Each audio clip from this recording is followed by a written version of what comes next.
This episode of the Berry Chronicles is proudly brought to you by Bariatric Support Australia. Hi everybody, I'm Tash. And I'm Damo. And we are so excited to bring you this week's episode of The Berry Chronicles. So Damo, on this week's episode we're going to discuss Dumping syndrome. Now, allow me to put on my education voice. Dumping syndrome occurs when food, especially sugar, moves too quickly from the stomach to the duodenum, the first part of the small intestine, in the upper gastrointestinal tract. This condition is also called rapid gastric emptying. But let's just face it, we're not going to keep talking like that because you can go to your surgeon, you can go to your dietitian, and they will give you all of the scientific breakdown and explanation. But we will talk to you from the lived experience point of view. Of shitting ourselves. Yeah, of all of those things that can and sometimes do happen. Now, let's preface this by saying that just because you have a bariatric procedure, it does not necessarily mean that you are going to have dumping syndrome. That's right. It's nothing to be frightened about. You shouldn't be scared of it.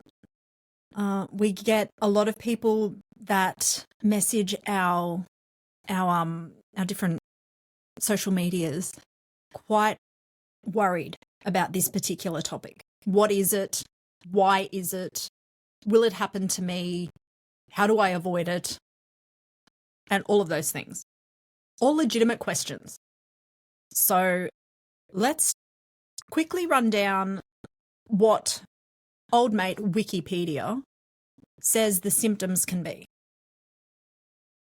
So your typical symptoms for dumping syndrome: nausea, vomiting, abdominal pain and cramping, diarrhea, feeling uncomfortably full or bloated after a meal, sweating quite profusely, weakness, dizziness, flushing or blushing of the skin.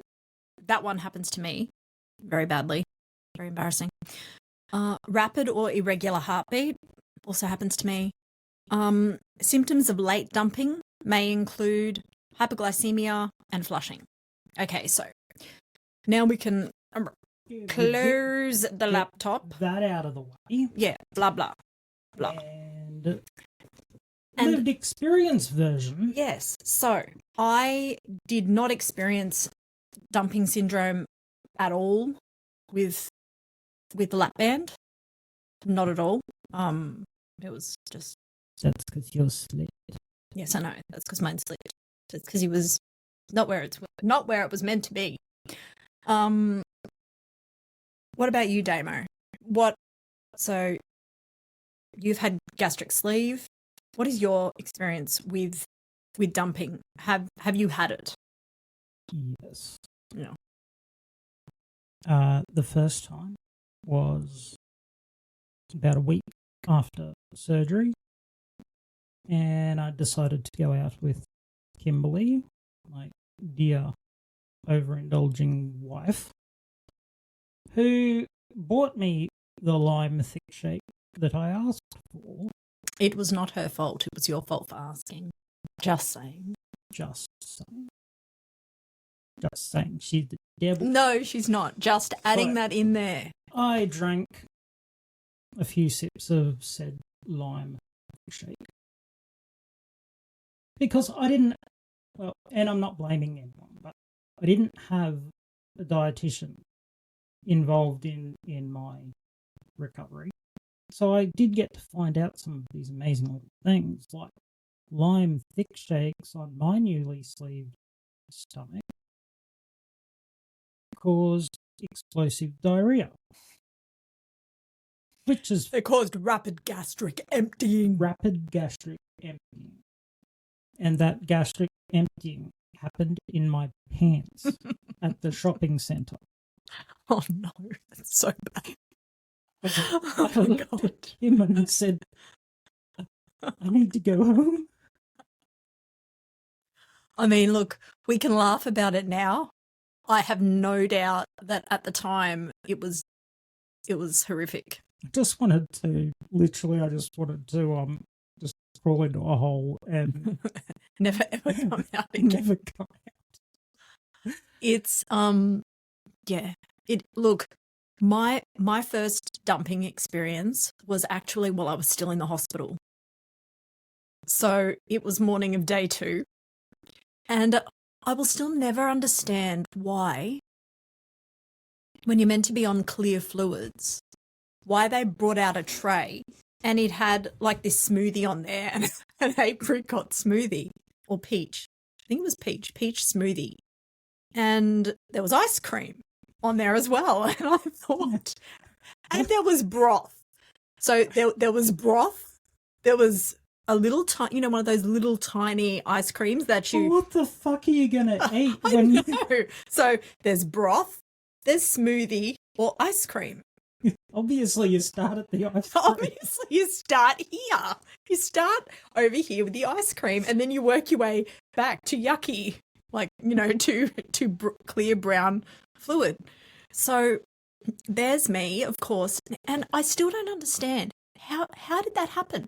How did that happen? Because I was meant to be on clear fluids. How is that clear fluids? Anyway, I don't get it, and It was clear that you shouldn't have had it. It was clear. That much was clear. So, of course, me being me, I had like this tiny little end of the teaspoon bit of the ice cream. And I thought, yeah, okay. You partook. That's all right. I partook of the chili, sweet, milky thing. And then I had a little sip of the smoothie concoction. And then I felt it. And I had to run as quickly as my little legs could carry me into the bathroom. And that was my very first dumping experience. So I was like immediately post-op. What is your first oh my God sign on dumping? The first sign for me, and I didn't know what was happening to me on that particular day, but now I do. I get this red flush that goes up my back. It starts sort of at my bra line and it goes up my back. My face turns bright red, and sometimes then the stomach cramps, like not actually my stomach pouch, but obviously it's your intestine. So my intestines start to cramp. And at that point, sometimes it means that I need to go to the toilet. In the early days, it was very much more like that. Yeah. Where I would just have that very instant, oh my gosh, get to the toilet kind of reaction. Sometimes it could be also coupled with the need to be sick, like feeling very nauseous and sick.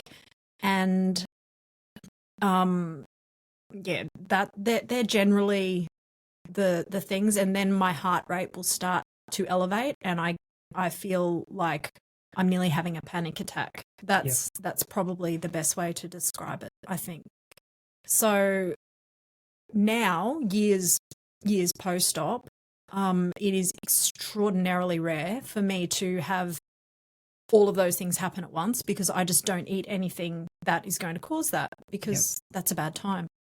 Yeah, definitely. So I just avoid, don't do it. I think for me it's I get this like heat. Yeah. I feel like I'm getting really hot. Yeah. And then Hot and spicy. And then the sweating starts and my stomach will start cramping. Yeah. I don't necessarily get the diarrhea anymore. So I think it's important to understand that dumping, it's not what we would traditionally think it is. Yeah, dumping. We're not pooing. We're not. It's not necessarily that. It can be. It might be that, but it can be a range of things. And for me now, like I said, it's very rare that I will eat something that would cause me to have all of those things together. Yeah. In the early days, I didn't know the limit for how much I could consume before that would happen. So it happened a bit more frequently, like right back then, right back at the start. Now, like I've said, it's pretty rare that I will experience all of those things together. But yeah, it's not just pooing. Yeah. For me, often now, it will be that hot flush up my back, and then the overwhelming feeling of tiredness. So like the sugar crash, and basically wanting to sleep. Yeah. Yeah. That's sort of what I get now. Yeah. Is I get my heart will start racing, and I get those sort of feelings, and I'll be wrecked for hours after if it happens. Yeah. So for me, not so much like wrecked for hours. I will experience that feeling. I'll feel very, very tired, and then usually, again, because I don't eat, I choose not to eat the things that I know will do that to me. Yep. If I do have something, it's probably in a small enough dose that within half an hour, I'm fine. I feel completely, totally normal, and I'm, about my life. Yeah. It's pretty rare that I put myself in a position where I consume enough of anything to feel like, oh my God, I need to, go and hide in bed for the next 12 hours. Yes. And call for an old priest. And a young priest. Sick as a dog, gonna vomit. So I know that we're kind of making light of it, but like believe us, we're not. We do understand just how traumatic dumping syndrome can be. It's just that when you are a few years out and you've learnt to live with it, I've found that I really do kind of have to keep my sense of humour about these particular things. Definitely. Because otherwise it would feel fairly daunting and fairly overwhelming. For me, the first time that I experienced it in public was with a particular type of smoothie. I won't name the business because they make awesome smoothies. I just shouldn't have had one. But anyway, I thought, no, this will be fine. This will be great. It'll be good.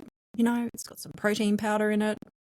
I was 6 weeks post-op. It was my first foray out, outside of the house, first time trying to consume something sort of in public. And oh my God, I got my first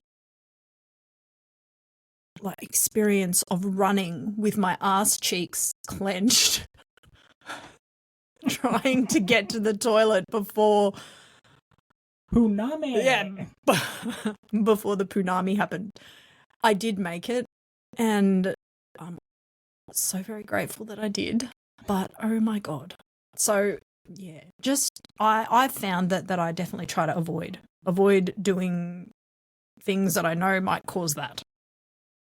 It's something that people do talk about a lot because for most of us, the thought of having something like that happen in public is just terrifying. Yeah, 100%. It is terrifying. Something that I actually said to my wife Kim when she had her weight loss surgery was pack a change of underwear, and if you need to, you know, another pair of jeans or something. Yeah, just early on. Just to have, whether it's in the car or you know, just a change of undies and shorts or something in your bag. For people that have big handbags. You know. Look, not everybody experiences dumping. That's right. Not everybody experiences dumping. So if you are concerned about it, definitely speak with your dietitian. They will be able to guide you around the things to hopefully just be mindful of, because again, I hate food rules. Yeah. I don't believe that it's good for us to be frightened and worried all of the time about the food rules. So we don't want to come across as valuing that, but at the same time, there are things that if we just don't have those, then the chances of dumping just go down significantly. Yeah. When early on, when I would finally go out for a meal, I would avoid having the dessert because I knew that there was a high chance that would bring on an episode. So if I wanted something, I'd wait till I got home. So carbs, again, God, this subject is just, it's so challenging for me to speak about because I like carbs. I like them. And I believe that we should have a balance in our lives. Yeah. For me personally, since my bariatric procedure, I have to limit the amount of carbs that I have, or I would spend all my time dumping. And that has been such a challenge. It's difficult for somebody that has celiac anyway. So I just do eat quite a low carb type of eating plan. And it's not even necessarily because that's what I love to do. I just physically do have those kinds of limitations on myself. And yeah, that's been challenging, but that works, doesn't it, Damo? Yeah, it does.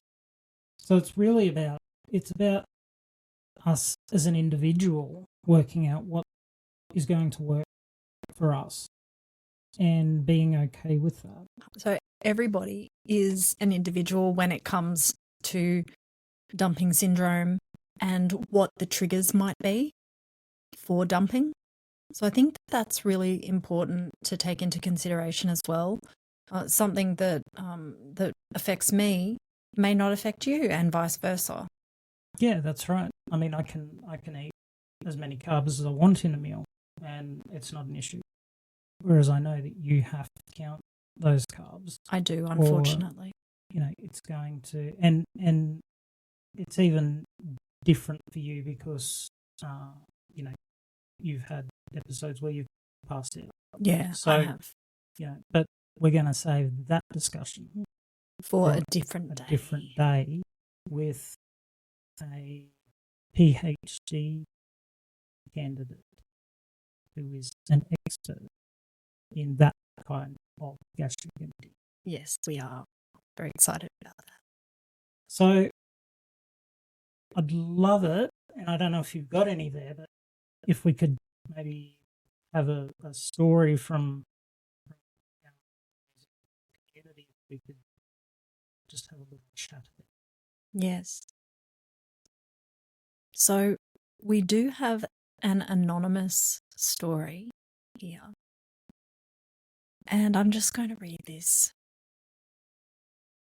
I've seen people post about having dumping episodes and then proceed to say that it was diarrhea. My doctor said diarrhea isn't dumping. It's more of a reaction/intolerance. He said dumping is severe. You feel like you're going to die and many people call ambulances. It's dizziness, severe cramping, hot flushing, lightheadedness, nausea, diarrhea, super fast heart rate, etc., all at once. He said often people think dumping means taking a dump, but it isn't that black and white. Which is true. So many people say that they've had dumping episodes with just diarrhea. But is that really dumping? So let's talk about this from our lived experience point of view. Yeah. Because I agree with what the doctor has said, that all of those symptoms can happen together and be dumping syndrome. Yes. I have had very severe dumping syndrome where I have gone to the hospital. Yes. But I've also had some of those symptoms and not had to go to the hospital. And I know that it was still dumping syndrome. Yep. What's your experience with that one, Damo? I think It's individual, isn't it? yeah. I mean, I know there are times when I've had diarrhea, but it's because I've eaten a meal that may have been higher in fat. Mm. And so I wouldn't necessarily call that dumping. It's just that I ate a fatty meal and it didn't agree with my body. I like the way the doctor puts it, that it's, the heart rate, the sweats. I think both are true. I think both are true. I think we can't take what someone says for one person and apply it to everyone because we're all different. I mean, I know there are some doctors that say you can't get dumping with the gastric sleeve, which my experience, my lived experience, tells me that I do. And there have been times where, yes, I've rung an ambulance because my heart rate was going nuts and I didn't know what was going on. Yeah. And, it's sort of scary when it is a heart thing because we don't want that stopping. So, I think both are true. I think that if you are getting... I've always been a big believer in journaling our food. And it's not so that we can sit there and beat ourselves up over what we've been eating. It's so that if we do have something early on, then we can take it to our doctor or dietitian or whoever and get it looked at, and they can say, well, you know what, you're having this, and this might cause that. Yeah. Yeah. I agree with that, Damo. I think that we can really learn a lot from keeping a record of the things that we eat, not, as you said, not for the purpose of beating ourselves up, not for the purpose of tracking every mortal thing that we eat, but there is some wisdom in knowing and remembering the things that we have in case there is some sort of a reaction in those early days. Yeah. Yeah. Because, I mean, I'm not a big believer in you have to watch everything that you put in your mouth. And unfortunately, I do have to. Tash does. I also don't He also track knows everything that I put in my mouth. But you also know how frustrating I find it that I do have to because of what happens if I don't. And I mean, there was that time where you were having something regularly and it was causing an issue, and because you knew what you were having on a regular, it was able to be isolated you could very isolate quickly. it, and sort of by the next day made the changes that needed to be made. And I think that's when it's important. But again, not everyone's like that, and not everybody needs to do that. No, and that's the thing. So I think if you found that you're getting these sorts of symptoms regularly, I think start tracking it so that you know when it's happening, what you've had, because there is a difference between short-term dumping episodes and long-term dumping, which, that can be 3 or 4 hours later. And, for me, I may not remember what I had 4 hours ago if I'm busy. Yeah, that's right. Just so kind of put it in and hope for the best. So I think if we are experiencing something like that, I think that's when it's worth tracking what we're having for maybe a week or two and talking to our dietitian about it. I think a dietitian trained in bariatrics, personally, I think that's the way to go with these because they have very specific training on what we're eating. Yeah. I think GPs are fantastic, and especially ones that even know what dumping is. I think that's amazing. But we also have to give our poor GPs a bit of a pass in that they have to know lots of things about lots of things. Yes, they do. They really do. They're so highly trained. They understand so much about so many things. So we need to defer to the experts who really are the dietitians in this particular instance. Yeah. The ones with bariatric training who can navigate and help us come to the right choices. It could be something that we don't even realise. And, I know for me, I can have something 100 times and then 101 times suddenly my stomach's reacting to it. So, we are all different. Yeah, that's right. And it just helps to be able to bounce those concerns off someone who is actually trained in it. So when our lovely anonymous member here has asked which one is true, so many people say they've had dumping with diarrhea, but is that really dumping? I think yes, it is really dumping. Yeah. And I think that that the person that's experiencing those particular symptoms will be best placed to be able to explain how they were feeling at the time. And usually it's not just in isolation. It's not just, oh my God, suddenly I'm shitting myself. Yeah.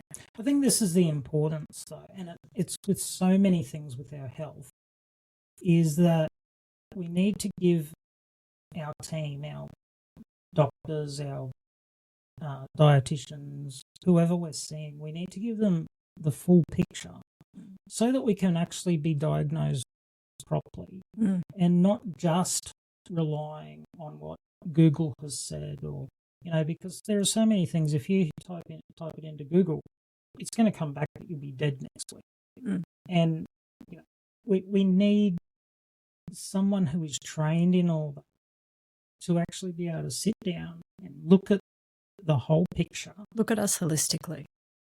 They need to be able to look at your blood test. They need to be able to look at all of the different aspects. Yeah. So, I think both are right. I think because when we're seeing something on social media, we're just seeing a snapshot. Sorry. We're just seeing a snapshot of that person's moment that they're living. That's right. We're not seeing the full picture of their whole day or week or whatever's going on. So I think it's important to show a bit of empathy as well when people are posting, because, people are going to post about what they're feeling right now. Yeah. They're not going to give the full detail of everything that's happened over the last week. Yeah, that's exactly right. I know for me also, when I've shared or when I've posted things, sometimes it just feels incredibly overwhelming because we are looking for answers, and especially when it comes to dumping syndrome or something that can be, you know, fairly embarrassing, and we would definitely, like, if it's happened, we feel mortified, but if we're worried that it could happen and we would like to avoid it, we're really just seeking information. So for me, the best ways to avoid dumping syndrome is to keep my carbs low. Yep. That just works for me, and I have found that to be very, very effective. There are times where I will choose to have something that is higher in carbs because I'm making that conscious decision and a conscious choice. At those times, I will then have a smaller portion of whatever it is because it's a trade-off. And on those days, I'm aware that, hey, this might make me feel a bit unwell. And you might say, hey, Tash, why the heck would you choose to do that? Well, okay, I'm out with my kids and they want to have ice cream. And you know what? I am not going to be the person that can't participate in memories with my children anymore. That's not me now. So I will choose to have a little bit of that ice cream, or I will choose to have a little bit of that, you know, that gluten-free pastry or whatever it might be, to have that experience with my family. I will make those kinds of decisions and those sort of calls because it's what I'm passionate about. And sometimes I might pay a little bit of a price in terms of dumping syndrome for that later. And generally speaking, I'm okay with that. But usually I don't get that anymore because I know how to manage my body because I've tracked, because I have kept regular food diaries and I've done that over a long period of time. I don't need to do that anymore. Yeah. Now I know, I've learned my body. I know what I can have and what I can't have and how things work. So there is good, you know, that can come from doing those things, as long as we're not obviously getting over into obsessive types of behavior. Yeah. Yeah. I think that's great advice. Yeah. So I hope you've all got something out of this. I think it's an important topic because it is something that affects a lot of people. Yeah. And I think we would love to know any specific questions as well. Hey, Damo. Yeah, because we've got some exciting things coming up. Yeah, we do. And you know, we're working on having professionals appear on the Barry Chronicles who are going to answer regular questions from our community and from our patrons particularly. Yeah, so we're really excited about that. But if you have any questions about it, we want to know. You can drop them in the comment section on the podcast, or you can email us at contact@barrychronicles.com, or jump onto our Facebook communities, Facebook or Instagram. Any of them, to have a chat with you and, you know, perhaps ask some of your questions on a future episode. Thank you so much for listening today. Have a great week and stay safe.